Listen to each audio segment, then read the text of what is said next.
Arhimandrit Vasilije Bakojanis, brak, duhovni podvig. Da li se brineš za njegovu dušu? Ti si žena supruga, da li brineš o tome šta će da obuče tvoj muž, šta će da pojede, šta će da popije, kako mu je zdravlje i tako dalje. Sve to veoma dobro i lepo, bravo. Međutim, da li se brineš i za nešto drugo, što je glavnije od jela i od pića, čak i od njegovog zdravlja? Koja se to žena, pita Sveti Zlatoust, potrudila da učini boljim svoga muža i koji se muž potrudio u ovome za svoju ženu? Nijedna žena i nijedan muškarac se ne brinu o tome. Žena sve svoje interesovanje usmerava na zlatni nakit i haljine da bi izazvala efekat, a muževi i u tome i u mnogo čemu drugome, što je sve međutim uzaludno. Beseda 73.4. Tumačenje Evanđelja po Mateju. Onaj ko o svojima osobito ne promišlja, gori je od idolopoklonika. 1. Timoteju 5.8. Dakle, pošto on zanemaruje ono što je najvažnije i najneophodnije, kao što je spasenje duša, dakle koja mu optužba i kazna priliči onima koji se bore protiv monaškog života. 3. Možeš li da zamisliš da u dan strašnog suda čuješ svog muža da ti kaže veoma tužan zašto moja gospođo tolike godine koje smo proveli na zemlji nisi nešto učinila da me spasiš?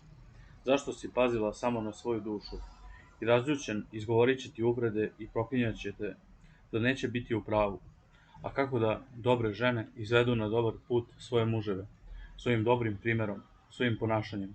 Učinit ćete da oni, bez posebnog poučavanja u veri, poveruju, jer će videti vaše besprekorno ponašanje i vaše poštovanje. Savetuje vrhovni apostol Petar ženama. 1. Petrova 3.1.3. Ja sam tukao svoju ženu, priča jedan bivši Ilijastav, a ona se molila za mene. I ukoliko se ona više molila za mene, utoliko više sam ja postojao razjareniji i utoliko više sam je tukao. Njeno lice je uvek bilo svetlo. Ovo je žena, rekao sam u sebi. Ja je nemilosrdno tučem, a ona se moli za mene. To je bilo to. Njenom verom u mene, njenom ljubavlju, njenom brigom bio sam ganut.